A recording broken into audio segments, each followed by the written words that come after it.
그 노동자일 텐데 비정규직은 무엇이고 협력업체 자회사에 그 불법 파견된 그 노동자는 어떤 건지 좀 알아듣게 좀 설명 좀 해주시랍니까? 간단합니다. 네. 이번에 현대제철 비정규직 정규직 전환 판결은 그 라인에 비정규직을 넣어서는 안 된다는 이야기입니다. 모두가 다 정규직으로 해야 된다라고 하는 판결인데, 회사가 또다시 자회사라고 하는 또 다른 형태의 비정규직 회사를 만들어서 비정규직을 영속화시키겠다라고 하는 이런 것이고, 이것은 매우 중대한 또 다른 범죄행위라고 생각합니다. 현대제철이 자행하고 있는, 이미 3월 12일 날 대법 판결이 났으면 대법 판결대로 수용을 해야 되고, 그 전에 2021년 3년 전에 고용노동부도 시행령을 통해서 불법 파견이고 불법 공정이기 때문에 전원을 다 정규직으로 전환하라고 이미 시행명령을 내렸습니다. 그러니까 현대제철이 있으면은 현대제철의 자회사 협력업체죠. 자회사도 협력업체죠. 네, 협력업체에서 노동자들이 있을 거고요. 그 노동자들은 이 비정규직이 아니죠. 자회사도 다 협력업체 비정규직이죠. 왜냐? 협력업체는 현대제철하고 고용관계 끝나면 사라질 회사입니다. 아, 그 협력업체를 자체 그러네요. 그렇죠. 그러니까 몇 년 계약으로 들어나요? 협력업체는 자체의 어떤 생산의 도구나 이런 것들을 자체적으로 확립하고 있지 못하기 때문에 현대제철 원청하고 계약 관계에 의해서만 이 공장에서 존재할 수 있는 회사인 거죠. 지금 현재 여기 비정규직은 마찬가지죠. 그 협력업체 파견 근무 나오신 분들인가요? 협력업체에 소속된 파견 업무를 하고 있는 거죠. 그러니까 그래서 그 협력업체에서는 직원이지만 네네. 현대제철 자체로 보면 비정규직인 거죠. 그러면은 불법으로 파견된 여기 현대제철에서 불법으로 파견된 사람도 협력업체의 노동자면은 같은 맥락 아닌가요? 그렇죠. 그러니까 저 공정은 불법 파견이 안 되는 공정이라. 아, 이렇게 쉽게 하면 돌려막기식으로 하지 말고. 그렇죠. 저 공정을 협력업체로 넣어서는 안 된다고. 아, 공정 자체에. 그렇습니다. 아. 그래서 개별의 어떤 근로 조건이나 이 상황을 따질 것이 아니라 그 공정 자체가 불법 파견이니까 저기서 일하는 모든 노동자들은 정규직으로 전환해라 라고 하는 판결이고, 그런 시행명령인 거죠. 현대제철은 특수성이라는 게 철을 생산해내는 곳이기 때문에 전체가 이렇게 비정규직이나 협력업체의 어떤 돌려막기식은 안 되는 것이다. 그렇습니다. 공정 그래서 자체. 이 노동자들이 한번 하기 시작하면 몇십 년씩 이렇게 하고 있는데 어느 순간에 비정규직으로 몰아놓고 또 다른 하청업체를 데리고 와서 이쪽으로 불법으로 파견을 시켰다는 대법원 판결이 났는데도 불구하고 다시 또 다른 꼼수로 협력업체. 자회사라고 하는 이름만 바꾸고 또 다른 자회사라고 하는 이름을 바꿔서 영원히 비정규직을 하겠다라고 하는 이것이라는 거죠. 이거는 단호하게 단죄를 해야 됩니다. 그렇죠. 저렇게 큰 대기업일수록 그걸 명확하게 해야 될 것 같은데 포스코도 같은 똑같습니다. 맥락이죠? 똑같습니다. 그래서 법 제도적인 정비가 다시 이루어져야 되고 엄중한 단죄가 이루어져야 이런 악순환이 반복되지 않습니다. 그럼 지금 법 자체가 그게 잘못되어 있다는 말씀이시죠? 많은 허점들이 존재하죠. 허점들이. 그래서 국회에 들어가서 이런 허점 투성인 법을 정비할 뿐만 아니라 근본적으로는 비정규직 제도 자체를 없애야 돼요. 그런 지금 국삼촌도 시민활동을 하면서 숙성을 가지고 외쳤던 게 그겁니다. 법 제도 시스템 잘못되었던 거 입법부에서 그걸 바꿔야 되는 거고, 그렇습니다. 우리 선출직인 사람들이 그러한 선택을 잘해라. 수십 년 바뀌지 않은 그런 법들 때문에 이렇게 발목을 잡고 어쩌면 비낭비적인 이런 상황이 계속 반복이 되지 않습니까? 그리고 기업들도 그 법망에서 자꾸 벗어나다 보니까 문제가 발생이 되는 거죠. 맞습니다. 아무튼 어려운 싸움 이렇게 좀 쉽게 또 설명을 해주셔서 감사하고, 꼭 승리해서 순천에서 진보당 의원님이 나오시길 바라겠습니다. 꼭 그렇게 하겠습니다. 네, 고맙습니다. 많이 도와주십시오. 네. 고맙습니다. 네, 고맙습니다. 네. 항상 노동자들 옆에는 이렇게 노동 계열의 진보당이나 예전에 정의당이나 아니면은 소수 야당이 항상 옆에 있었고, 솔직히 소수 야당은 어떠한 힘들이 없다 보니까 제가 그래서 시민활동가로서 항상 말씀드리는 게 다양한 정당들이 만들어져서 이렇게 또 노동자들을 위하는 그런 존재들도 있어야 되고, 또 기업인들을 위하는 그런 사람도 있어야 되고, 또 우리 서민들 그리고 민생에서 쓸 수 있는 그런 법안들이 자꾸 만들어져야 된다는 거죠. 그래서 이 노동자들이 어찌 보면은 다른 회사에 가면 또 비정규직이 되고, 또 다른 회사로 옮기더라도 똑같이 비정규직이 될 수밖에 없는 구조 자체가 문제라는 거죠. 이게 왜 이렇게 우리나라 법 자체가 수십 년 경제 문제 때문에 우리가 바뀌지 못했던 그런 것들이 현실이죠, 지금. 그래서 제가 항상 여러분들께 이야기하고 있지만은 바뀌지 않는 이 법과 제도 시스템, 산업화 시대 때야 어쩔 수 없는 그런 과정에서 되었다지만은 지금은 노동자들의 권익 자체가 상승되었고, 지금 인권 자체의 문제에 대해서 굉장히 위상이 높아졌어요, 대한민국은. 그래서 뭐 옛날처럼 뭐 이런 대기업에서 막무가내식으로 할 수 없는 상황이고, 또 노동자들이 이렇게 외치고 할 때 좀 잘 모르는 사람들은 저 사람들은 왜 저렇게 투쟁을 하느냐 이렇게 말을 하는데요. 아까 말씀드렸다시피 자회사를 만드는 이 대기업의 행포, 자회사 자체가 어떤 계약을 통해서 또 그 노동자들이 또 이곳에 와서 비정규직으로 일할 수밖에 없는 그런 시스템, 그리고 지금 비정규직도 대부분에서 13년을 싸워서 정규직화해라 했는데도 아직도 이행을 안 하고 있는 이 현대제철. 지금 현재 현대제철 이곳이죠.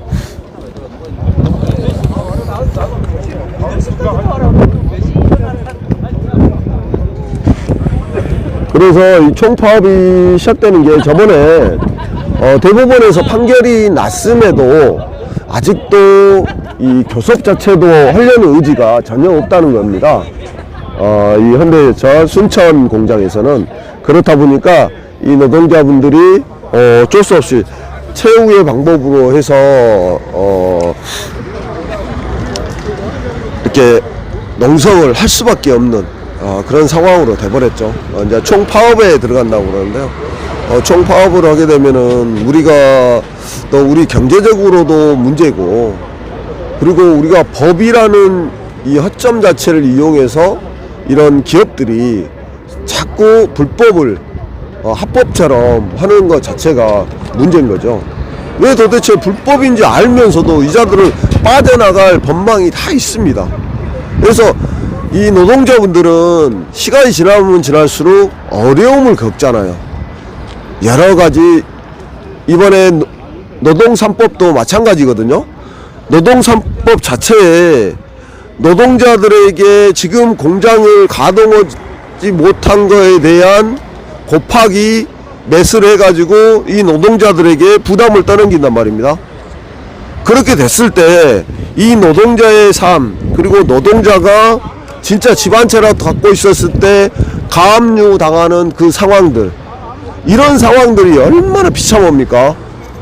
이분들도 처자식이 다 있을 거고, 그리고 이 기업은 분명히 노동자에게 해줘야 될 것들을, 당연히 해줘야 될 것들을 이렇게 비정규직, 그리고 자회사, 이런 식으로 자꾸 정직화를 하지 않고 돌려막기, 노동자가 무슨 돈입니까?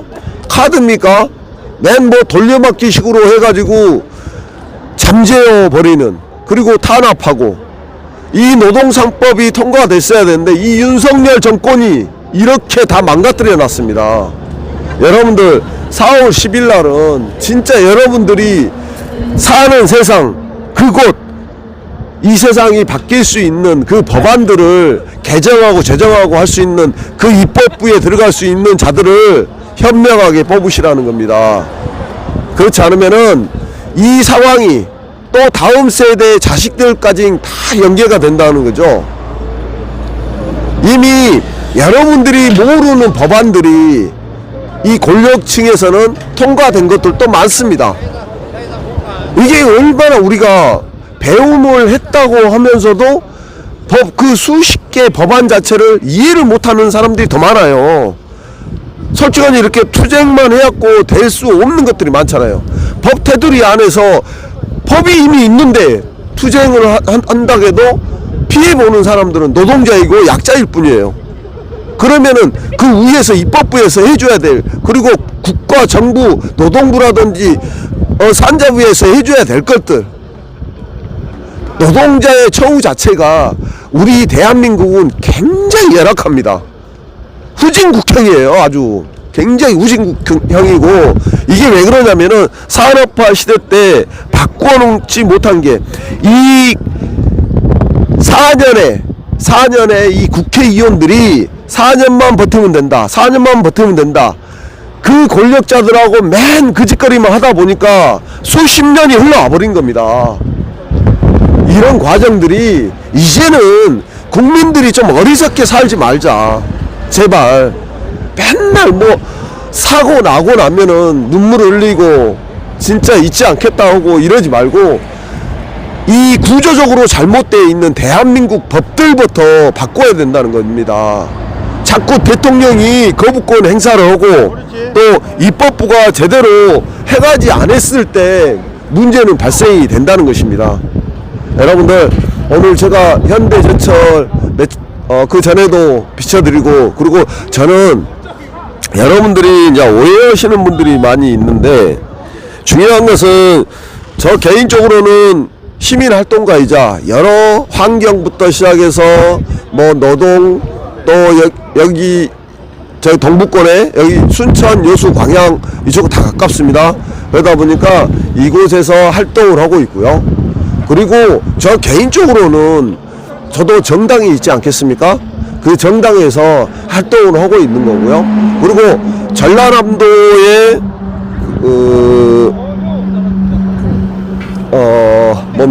전라남도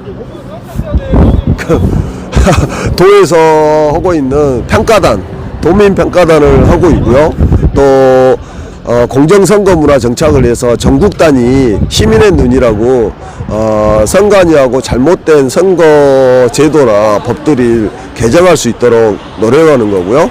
또 전국 시민 단체 이런 상황에서 우리들이 지역에서 특수한 것들에 대한 것들을 서로 논의하고 또 토론하고 하면서 여러 가지 방향을 찾는, 그래서 여러분들이 내 그 북삼촌 TV 오면 막 여러 가지가 올라와 있고, 또 어느 날은 막 그 한쪽 막 정당만 이렇게 하고 있잖아요. 이것은 여러분들이 어디 마트에 가면은 여러 가지 물품이 있어서 거기서 여러분들이 골라 잡는 필요한 것들을 갖다 쓰는 그런 방송이고요. 약자를 위해서 어떠한 채널이든 누가 보든 보지 않든 이 상황은 채널 자체는 있는 한은 이 자료가 충분히 계속 남아있기 때문에, 그리고 제가 지금 45분을 촬영했습니다. 이 용량 자체가 엄청나지만은 이 유튜브 채널이라는 곳에서는 그 용량 자체가 큰 부담이 없는 거예요. 그래서 쉽게 그 링크만 퍼가면은 된다는 거죠. 그래서 여러분들은 여러분들 정당 그 지지한 데서 응원하시고, 또 이 북삼촌의 구독, 좋아요, 알람 설정해서 또 시민활동가로서 할 수 있는 일들을 함께 해 나가는 겁니다. 자꾸 뭐 어떤 색깔론으로 어리석게 야 나는 이 길만 갈란다 그러면은 안 돼요. 대한민국 사람들은 다 함께 같이 사는 세상이지, 누구 어떤 조직만 살아. 아니 구구 페룬 집단도 대한민국 사람인데 우리가 뭐라고 또 뭐라고는 하지만은 그 사람들을 제거할 수는 없잖아요. 걔네들 또 대한민국 걔네들을 어떻게든 설득을 시키고 또 이해를 시켜서 야 너희들이 이렇게 했을 때 이 나라 망한다, 너희들이 이렇게 했을 때 다수의 국민들은 힘들어진다, 이런 것들 서로 이해를 시켜야 돼요. 지금도 사람들이 스스로가 너무 고집들이 강하다 보니까 이해를 못하는 사람도 많아요. 살면서 어쩔 수 없는 거죠. 이제 뭐 인생이 뭐 별거 있습니까? 뭐 100년도 못 사는 인생, 거짓 뭐 50대쯤 되면은 고집들만 세져가지고 오로지 자기들이 맞다고만 생각하는 거예요. 근데 우리나라의 법 제도 시스템은 그렇지 않잖아요. 지금 태어나는 아이부터 곧 죽을 노인까지 다 그 사람들에게 그 법이란 제도란 그 시스템이란 거 다 필요 있는 거예요. 그렇기 때문에 저는 시민활동가로서 그런 노력들을 하고 있는 거고요. 또 제가 좋아하는, 아니 내가 개인적으로는 내 스스로가 뭐 이런 거 좋아해서 저런 거 좋아할 수 있고, 내 방송이니까 내가 그 채널에 갖다 놓을 수도 있는 겁니다. 그거에 대해서 오해를 하신다면 내 방송에서 있을 필요도 없어요. 세상을 바꾸려는 의지 자체가 없는 사람들은 그냥 나가셔도 상관이 없어요. 원래 저도 그전에는 이제 많은 구독자가 있다가 얼마 전에 방폭돼 가지고 다시 이렇게 시작하고 있으니까, 여러분들 혼자서는 뭐든 하기 힘들지만은 또 혼자의 힘과 또 2명의 힘과 3명의 힘은 또 다르다, 이런 생각을 하시고 함께 같이 손잡고 나아갑시다. 새로운 변화 자체, 이제는 그럴 시기가 됐고요. 지금 변혁기 시절에 많이 혼란스럽겠지만은 어쩔 수 없이 대한민국에서는 이러한 일들이 있을 수밖에 없습니다. 지금 과정입니다. 여러분들 힘내십시오. 오늘 방송 여기서 마무리하겠습니다. 고맙습니다.